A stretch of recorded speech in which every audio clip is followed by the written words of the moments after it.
साथियों, जीडीपी यानी सकल घरेलू उत्पाद की वृद्धि की गणना से अर्थशास्त्रियों को केवल यह पता चलता है कि उस साल देश का उत्पादन घटा या बढ़ा। जीडीपी केवल इस पर ध्यान केंद्रित करता है कि पैदावार किस देश में हो रही है, इसका एकदम ख्याल नहीं करता कि पैदा करने वाला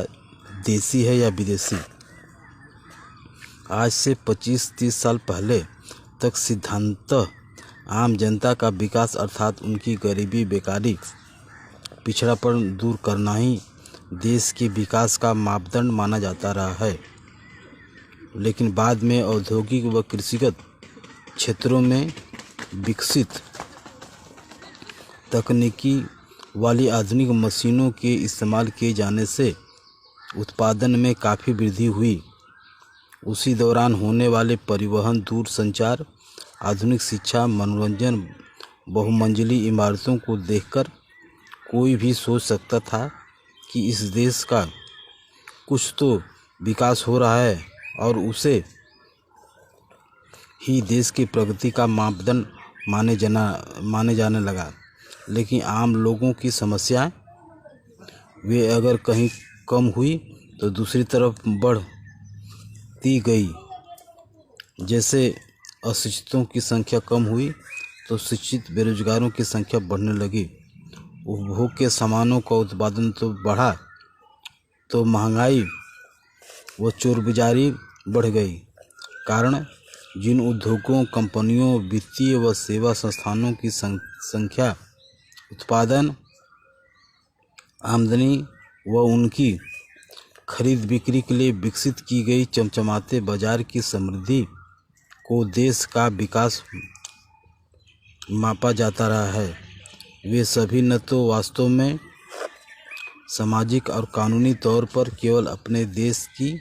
और न ही अपने देश की आम जनता की संपत्तियां हैं, बल्कि वे संपत्तियां यहाँ के देशी व विदेशी पूंजीपतियों, व्यापारियों व अपने देश के उच्च स्तर के राजनीतिक नेताओं व नौकरशाही वर्गों की व्यक्तिगत या उनकी कंपनियों, ट्रस्टों या सोसाइटियों की संपत्ति है, जो कुल मिलाकर देश की सत्ता चलाने वाले या सत्तारूढ़ वर्ग कहलाते हैं। आज तक उन्हीं लोगों की सामाजिक व आर्थिक विकास व वृद्धि हुई है। इस व्यवस्था में होती भी रहेगी, न कि आम जनता की विकास व वृद्धि। इसलिए मौजूदा समाज व्यवस्था व सरकार में जनता का विश्वास पैदा करने के लिए कुछ समयों के लिए ही सही विकास के मापदंड को जीडीपी के आधार पर मापा जाने लगा। आजकल कहा जा रहा है कि देश की आर्थिक वृद्धि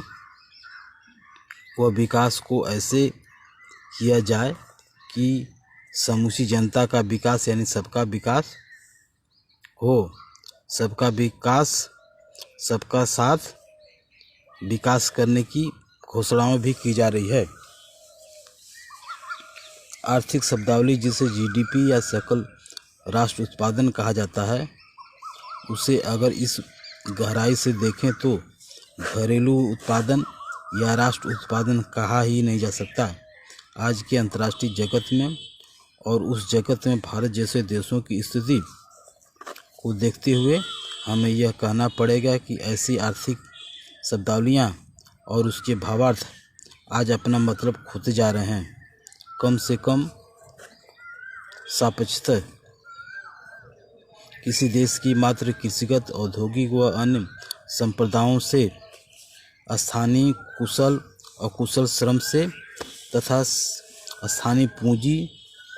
तकनीकी तथा संस्था में बहुसंख्यक वहाँ के उत्पादन के साधनों से उस राष्ट्र में हो रहे उत्पादन, विनिमय, पूंजी के चलन यानी विनियोजन एवं बचत इत्यादि को घरेलू उत्पादन या राष्ट्र उत्पादन नहीं कहा जा सकता। और तब तक नहीं कहा जा सकता जब तक विदेशी पूंजी, तकनीकी, कुशल श्रम, दिशा निर्देशन की भूमिका सकल घरेलू उत्पाद में, विशेषकर उत्पादन के उन्नत क्षेत्रों में वैसे ही निर्णायक हो जैसे कि उस राष्ट्र की अपनी पूंजी तकनीकी व दिशा निर्देशन की भूमिका निर्णायक हो। इस संदर्भ में यह तर्क कि विदेशी पूंजी तकनीकी संसाधनों की संख्या या मात्रा बहुत कम है अतः वह आर्थिक व राजनीतिक दृष्टि से प्रभावपूर्ण नहीं है, यह केवल उन लोगों का तर्क है जो विदेशी पूंजी का, आज के अंतर्राष्ट्रीय श्रम विभाजन का तथा पूंजीवादी व्यवस्था का न तो माने मतलब समझते हैं और न ही महत्व अथवा सब कुछ जानते हुए भी महज अपनी स्वार्थ अंधता में भ्रामक बातें करने के आदी बन गए हैं। उपरोक्त बातें यहाँ स्पष्ट करने के पीछे हमारा एक मकसद है। भारत जैसे किसी भी देश का जीडीपी और उसमें सालाना वृद्धि जब तक